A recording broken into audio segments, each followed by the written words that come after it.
Welcome everyone to the first session of the second day of the CGHE Annual Conference. I'm Chankseliani, a research fellow at the CGHE Oxford, and I'm very delighted to chair this session today. This session involves a joint presentation to introduce a brand new CGHE research project, the Supranational Spaces and the Remaking of Higher Education.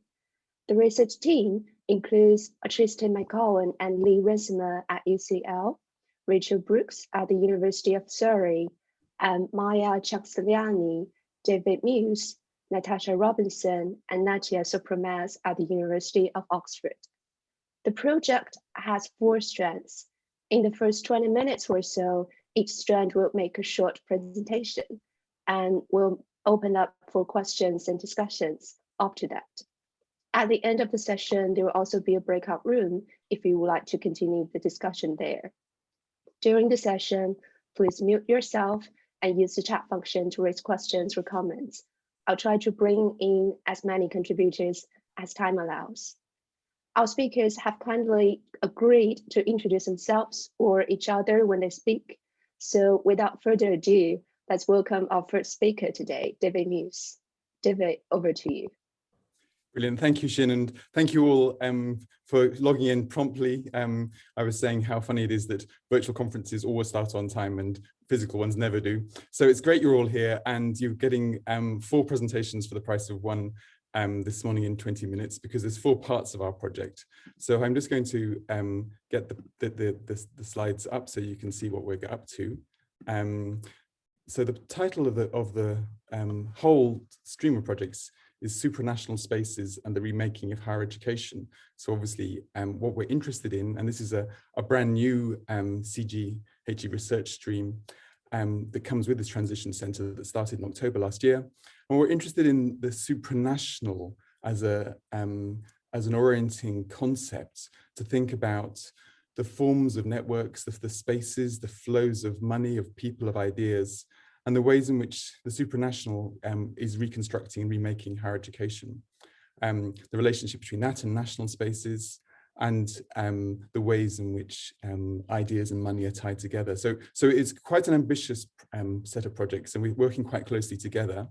And so this morning, you're going to get our sense, our first attempt at sort of describing where we've got to.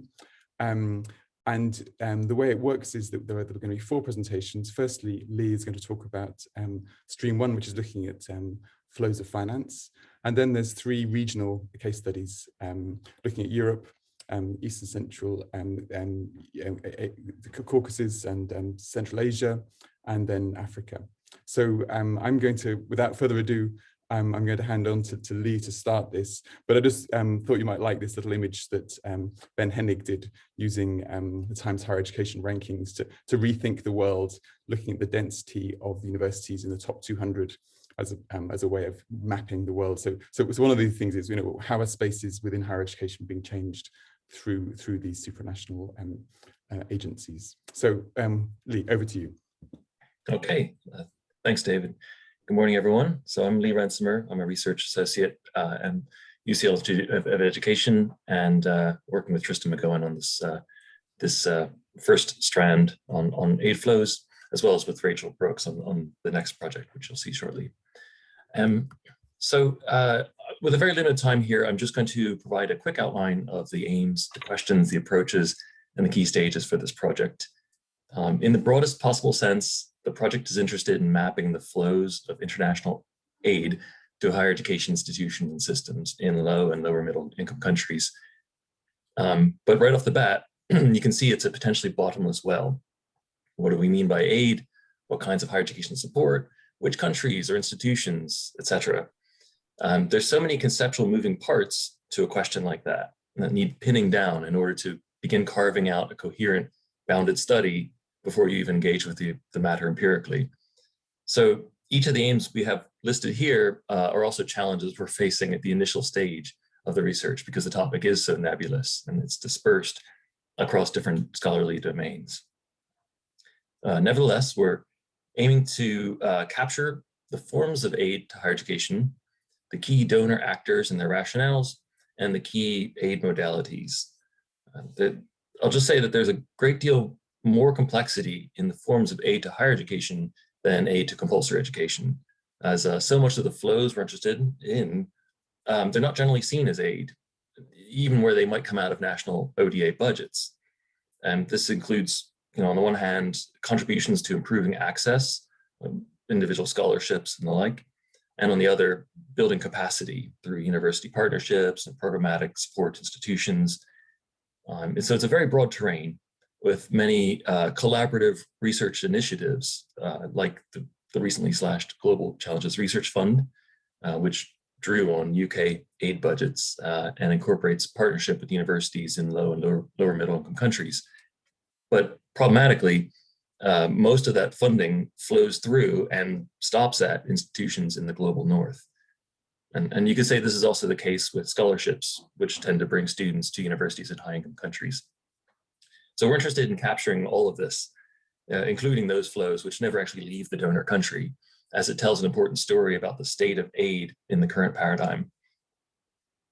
So noted here in the second bulleted aim, we're interested in the scope of donor actors as it extends from bilaterals and multilaterals of the development assistance community to the emerging non-DAC actors, notably China and the Arabian Gulf countries, as well as private philanthropic foundations, Carnegie, MacArthur, Ford, Open Societies, and the like, and how they operate often in consortia. Like there was the now defunct Partnership for Higher Education in Africa, which brought together 7 of these large foundations.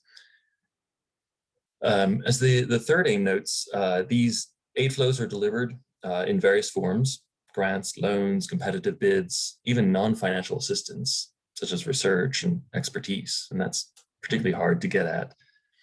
So our first major undertaking has been to draw together this rather diffuse literature speaking to these areas, and it's quite clear that there's no coherent or robust body of scholarship on higher education assistance in the same way that there is with compulsory education. But we're looking to round that corner soon and pivot to the empirical part as we identify potential data sources. The OECD CRS is a major data source. There's also aiddata.org, but these can also be problematic in some ways. The OECD database, for example, doesn't allow us to pick apart the flows and see what they specifically finance, nor do they really capture most of those north-south university interactions that are outside of ODA flows. So I'll just say that we would welcome your input and feedback here, particularly. In the later stages of the project, after we do this empirical mapping, we're also looking to do a 1 or 2 case studies of aid interventions, maybe looking at potentially aid recipient universities and looking more closely at how implementation of aid-supported programming relates to higher education outcomes and non-higher education outcomes. And so this would allow us to zoom in and examine at a more granular level how aid interacts with different models of higher education in low-income country contexts. But this stage, of course, widely rests on the outcomes of the larger empirical mapping stage first. So that's the project in a nutshell. I welcome your questions at the end, but for now I'm going to pass over to Rachel, who will introduce the second of 4 projects. Over to you, Rachel. Thank you, Lee. So I'm Rachel Brooks. I'm Professor of Sociology at the University of Surrey, and I've been working with Lee on this second strand to our project, which focuses on Europe specifically.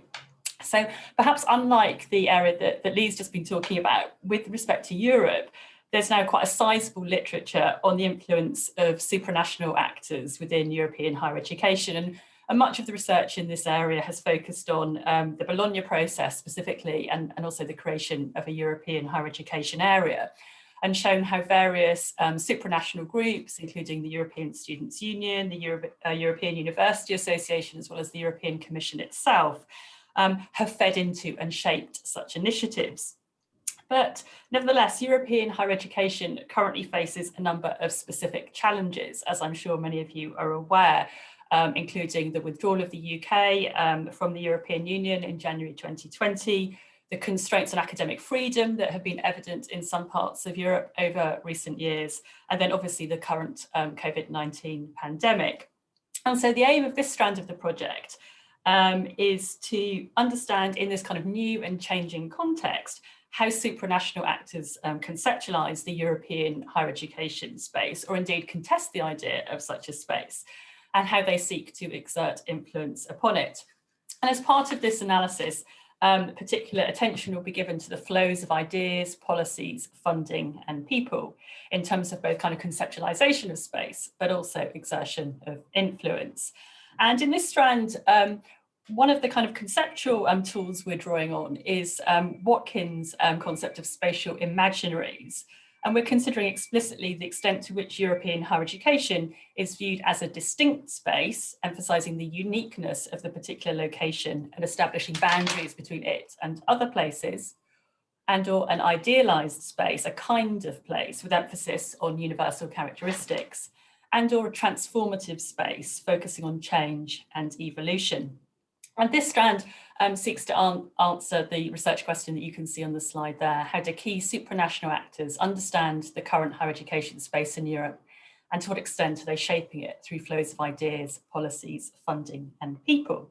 And to answer this question, we're developing a series of case studies. And the first of these explores one particular contemporary development, the European Universities Initiative, which you can see on this slide here.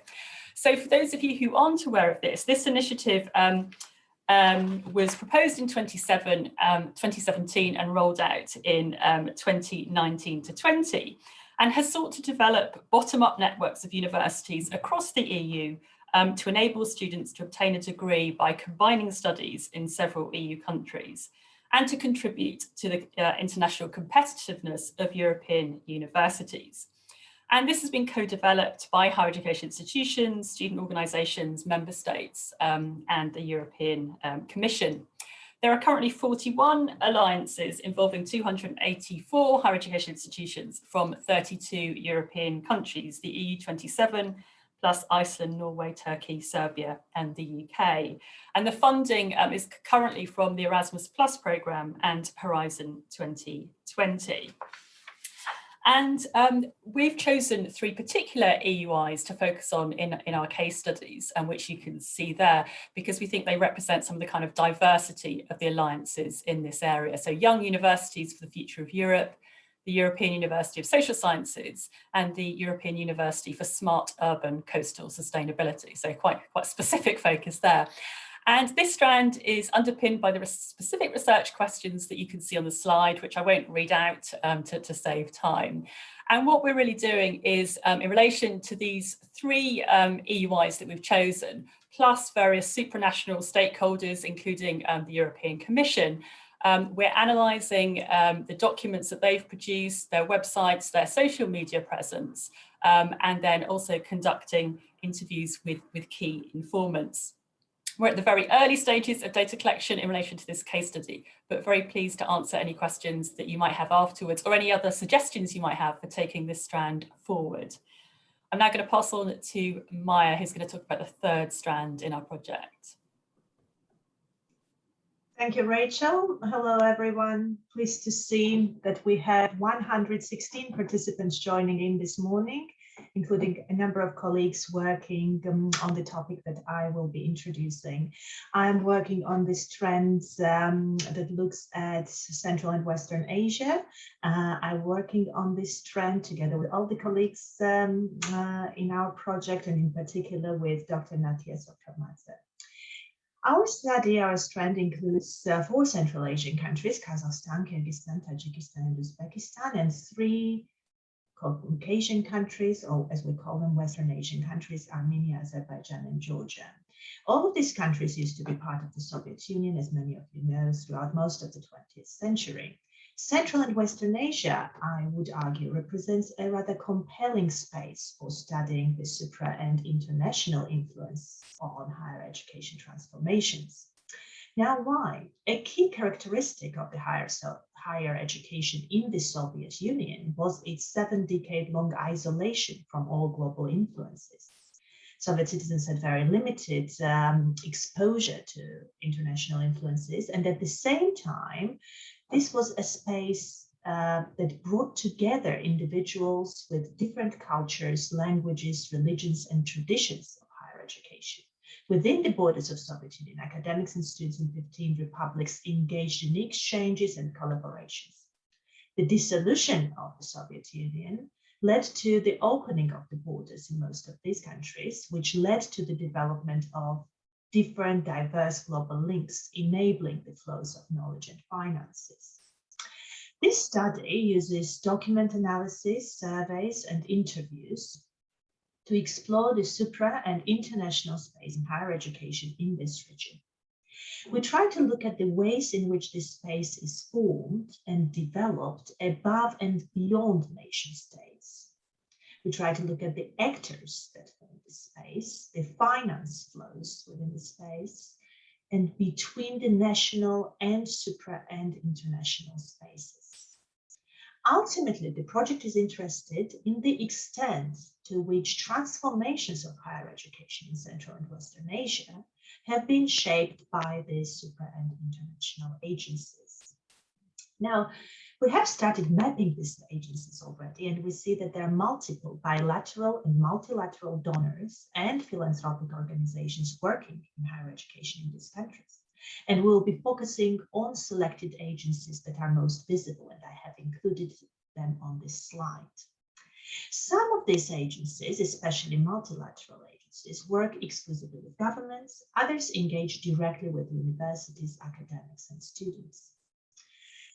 We assume that supranational and international agencies do differ by their theory of change that underpins their work, addressing issues directly and or mobilizing and supporting local actors to address issues pertaining to higher education. We also assume that ultimate purposes of engagement of various supra and international agencies may differ, ranging from the support to higher education in order to achieve either aims, for example, economic development, or being interested in higher education for its own sake. We'll look at 5 domains specifically as part of higher education transformations, and you can see those 5 domains as part of our sub-research questions. We'll look at higher education and research policy, universities' institutional development, access to higher education, knowledge creation, and the formation of the regional higher education space. And there are very few preliminary observations that I would like to share with you.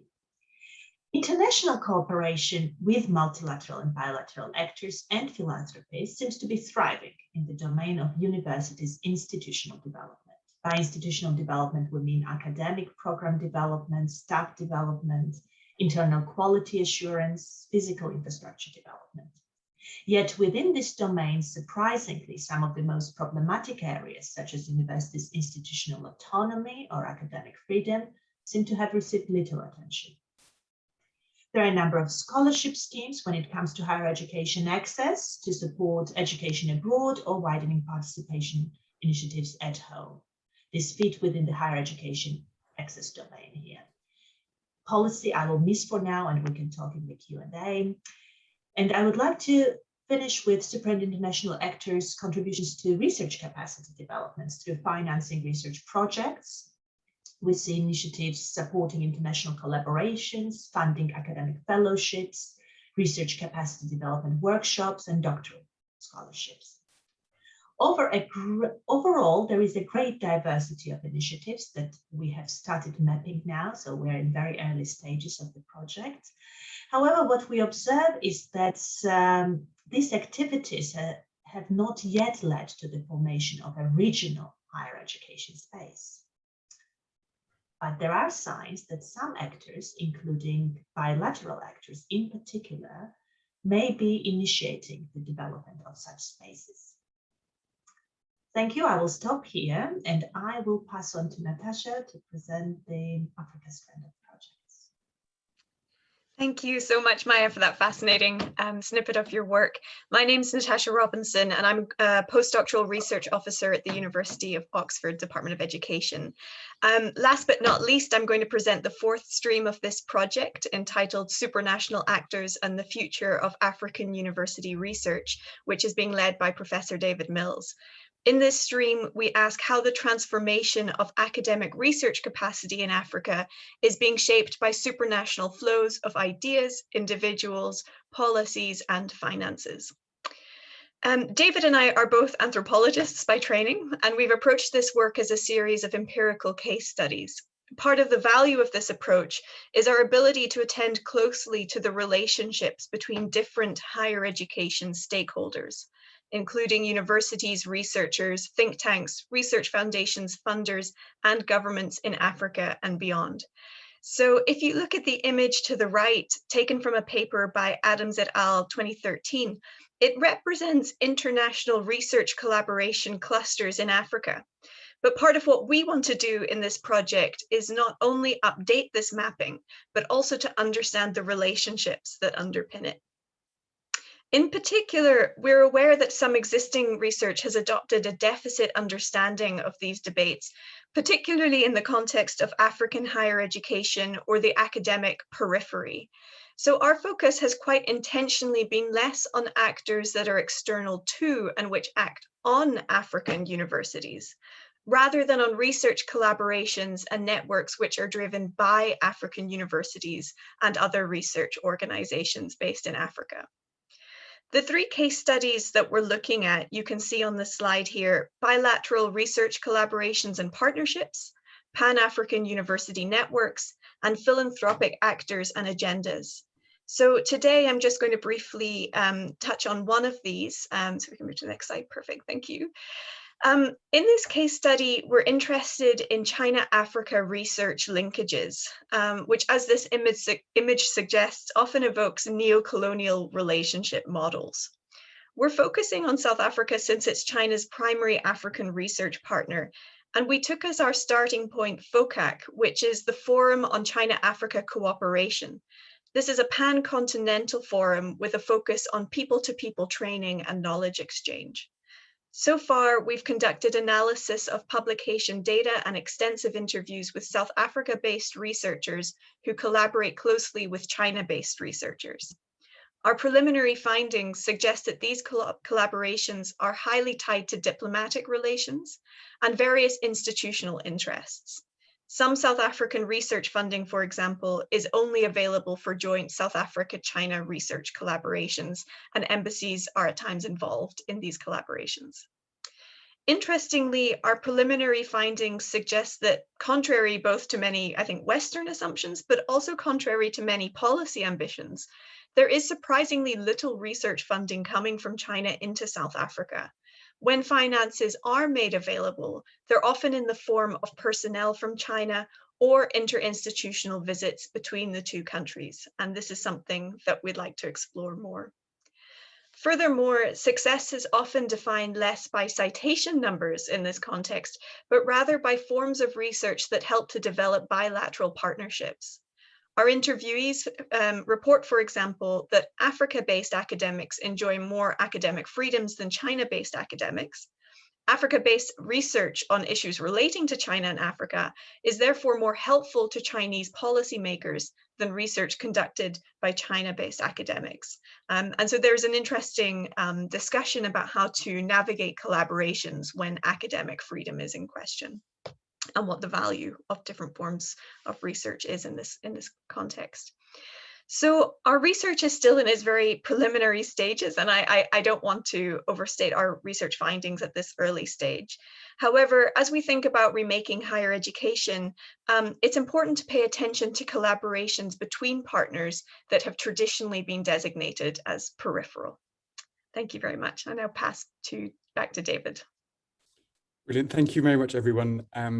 So a really brief introduction to our project. So we'll be very interested now to call on the audience, and Shin will chair this, but we thought we'd pose a few questions to you before you pose questions to us, because some of the things that are coming out of this project are how we're conceptualizing supranational, and whether the existing spatial ways of thinking about agency, whether it's local, national, or global, are really helping us understand this notion of the supranational, whether it's as an imaginary, as an assemblage, or as a dynamic of agency and funding. I guess another question for us is, should we follow the money? How is financial flows and policy influence linked? And inevitably, where's power held in these relationships? Do these collaborations catalyze transformations or perpetuate dependencies? And what are the values, the ethos, the normative visions behind it? So those are things we're thinking about, but we'd love to hear more about what your reactions to these projects are, either to any of the individual regional projects or to Lee on funding. So thanks again for everyone, and over to you, Shin. Thank you so much to all the speakers and for this fascinating talk. It's really amazing to hear about this exciting new project. And now we have many questions coming in. And first, I would like to invite Victoria to ask your first question. Victoria, are you there? Hello. Thank you very much, Xiu. Congratulations for all the presenters for today. This session is very fascinating. Beyond conflict, complementarity, and cooperation in higher education, we are confronting with the COVID crisis. I am wondering what types of transformation in higher education could be adopted after the COVID crisis. Thank you very much. Thank you. So perhaps Rachel has indicated that she could take this question. Yeah, thank you. Yeah, that's a good question. And I think in relation to the EUIs that I was talking about in my presentation, COVID has actually had quite a kind of, positive impact, bizarrely, because I think, these institutions have moved to online learning with their student populations instead of the physical mobility that was perhaps anticipated. There's been a kind of coming together through online spaces, and I think that's been, well, from my initial reading of the kind of data that we've been looking at, that's actually been quite successful and quite a good mechanism of bringing people together. So it will be interesting to see whether that's sustained when physical mobility does become more possible. But I think from the EUI perspective, actually the kind of, having been forced to move to online forms of learning has been quite helpful in setting up quite quickly smooth processes of collaboration across different European universities. I don't know if Lee wants to say anything else on this, because he's been looking more closely at the data from individual EUIs. Yeah, no, I think you summed it up nicely, Rachel. The EUIs made an opportunity of COVID, and I would say COVID really catalyzed their move forward. In fact, in some ways, it accelerated the integration that they were, because if you keep in mind, the EUIs are in a pilot stage right now, and so they're really just forming, but they put their components together very quickly in response to COVID. Some of the mobility schemes that were integrated into one of the EUIs that we're looking at, youth, was just a country-to-country mobility scheme where you go each term to a different location. Well, now, because of COVID and being based entirely online, they're encouraging that you do one module in each of the locations, and so each term is made up of multiple locations in one time. So yeah, it's they've really made quite an opportunity of it. Thank you, Rachel and Lee. So perhaps we could move on to the next questions. I can see that you've successfully sparked a lot of really interesting questions. Next question will be from Elio. Elio, are you still here? Yes. Yes, thank you. So my question was about whether, when I asked this question, I was particularly thinking about the kind of recipient countries, but I guess it could apply to countries who are the donor countries as well. Are these supranational kind of opportunities and networks? Are you perceiving them as reinforcing or kind of overcoming nation states more generally, or are they in some cases opportunities for kind of reinforcing nation states? I was originally thinking about the former Soviet countries, but I guess that could apply actually to other countries, because especially I think just from kind of personal experiences, I've got quite a lot of former PhD colleagues from Kazakhstan, for example, who would they do a PhD here in order to go back to Kazakhstan, and I wonder these are kind of international flows, but they seem to me to be, they're not incompatible with nation state building, basically is what I'm saying. So I'm wondering how you're seeing this. Thank you. And perhaps, thank you. Perhaps Maia would like to start with this question. Thank you. This is a really excellent question. To very simplistically, I would say it's both. So on the one hand, of course, we see supporting the nation states in nation building, and nation states being interested in strengthening their nations. Some of these nation states never existed before, up until the independence, right, in the early 1990s. And on the other hand, of course, it's about opening up, and it's about gaining international legitimizations through international engagements for these nation states. So it's a process that is, I think, a two-way process, seeing as a highly beneficial and attractive process overall for nation states to collaborate with different international actors. I entirely miss the policy domain of our study, but through policy innovations, so to say, or through policy changes, for example, major policy changes such as introduction of accreditation agencies, quality assurance systems, unified national examinations, and all of these have been supported by different international and supranational actors throughout the last few decades. The countries kind of create an image of established states that have strong policy structures in place to offer fair education, to offer high quality education that is assured through different structures that are in place, and at the same time to open up to international influence through international collaborations, through new institutional forms, etc., etc. There is a very good piece by Emma Sabzavieva, and I can find it actually and share with everyone, that talks about these two kind of interests of nation building and at the same time international legitimation in Kazakhstan, actually, from what I remember. I will share with you. Thank you, Maia. I wonder, do other speakers have other comments? Yes, David. Oh, just to come in, I mean, I think several of the questions are asking about this concept of the supranational. And I think what's interesting for us all as a group is we started, and I'm probably going to speak for myself rather than for everyone, but we started with a sort of what we thought was a very clear understanding of what supranational meant in terms of certain types of international organization, such as the World Bank or the UN. And I think we've sort of we've increasingly made it more complex than that. And we know we're not quite so sure that it's simple, how you might rank certain types of organization as supranational, others as national or local. So I think that's one of the things that's emerging from this project is thinking about the different actors that can shape these supranational spaces. But as I say, it's early days, so we're still thinking about it. Thank you. Thank you, David. And I can see that you've also responded to some of the questions in the chat. And so our next contributor will be Catherine. Catherine, are you here? Yes, I'm here. Hello.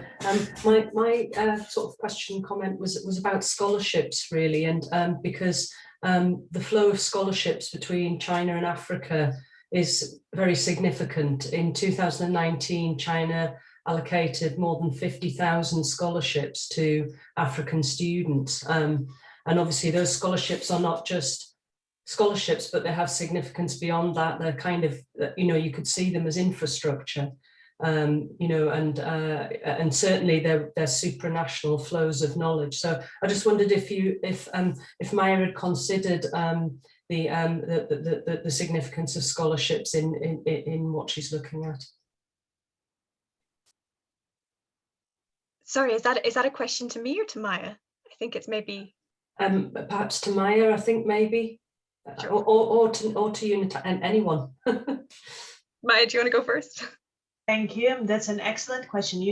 When we started this project, actually, I was chatting with Tristan McCowan, who is unfortunately not with us, but is one of the one of our colleagues very active in this project, we were chatting that actually existing literature seems to largely pertain to the scholarship funding. So when we look at international funding going to higher education, it seems to us there's very limited literature that looks at global flows, and I hope Lee and Tristan will generate that a very important contribution. It seems that scholarships are a big chunk of that. But from what we are doing now with Natia, Sopromadze, and myself, we are really trying to see most of the major flows. We do not see that scholarships are key finance flows at the moment for Central and Western Asia as such. We are aware of major initiatives, for example, Open Society Foundations, Chevening scholarships, etc. But we will need to complete the entire analysis to see very, at least broadly and roughly, what proportion of those flows are scholarships. So we see that evidence, but we do not see it as strong as we see for institutional development or policy transformations at the moment, but we are in preliminary stages. Thank you for that question. Thank you very much. It's really interesting. Thanks.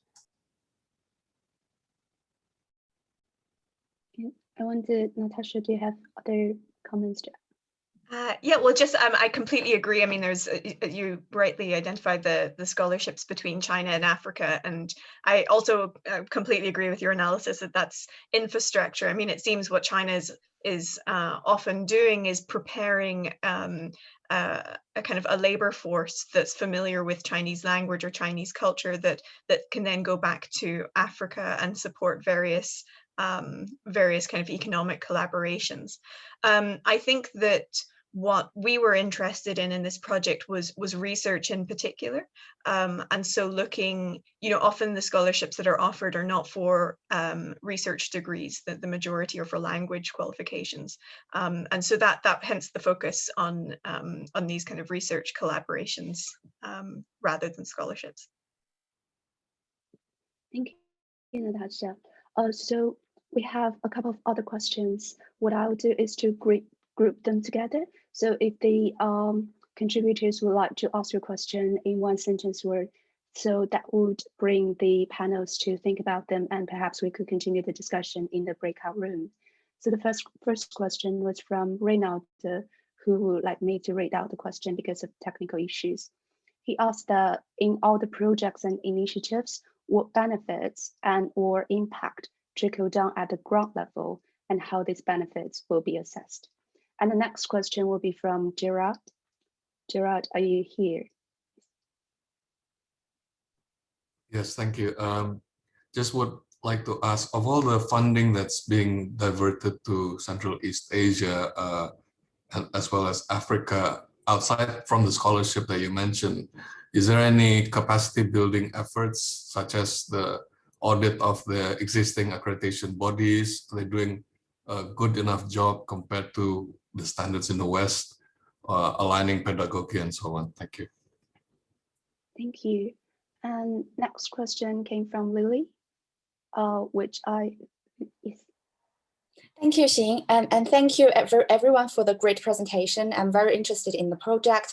My question is actually kind of related to the previous question, that I'd like to hear more from our speakers about your thoughts about the term supranational from an epistemological perspective. It seems to me that the project has the potential to facilitate a different way of imagining regional and global, in addition to based on and beyond nation states. So I wonder if there is space within the project for reflecting on this beyond nation states idea and imagine regional global in a different way. Thank you. Thank you, Lily. And next, Karen. Karen, are you here? Yes, good morning. Thank you for the opportunity to pose a question. My question goes specifically to Natasha, I think, and it's about the relationship between China and South Africa. I am from South Africa, and I was just wondering what the role of the state is in comparison between China and South Africa, as South Africa is a post-colonial democracy, whereas the situation in China is very different. And what role does that play in research? Thank you. Thank you. So I think we're running a bit out of time now, so apologizes for other contributors. Ali and Juan and Ahmed, perhaps you could continue the questions in the breakout room if you like. And also the next session for the CGHE conference will be the keynote speech from the CGHE director, Simon Marginson. The topic is globalization, the good, the bad, and the ugly. And you can find the link to the breakout room or the keynote in the chat area. And thank you to all the speakers and all the audiences again for this very fruitful discussion. And I hope you enjoy the conference. And thank you. Thank you, Chin.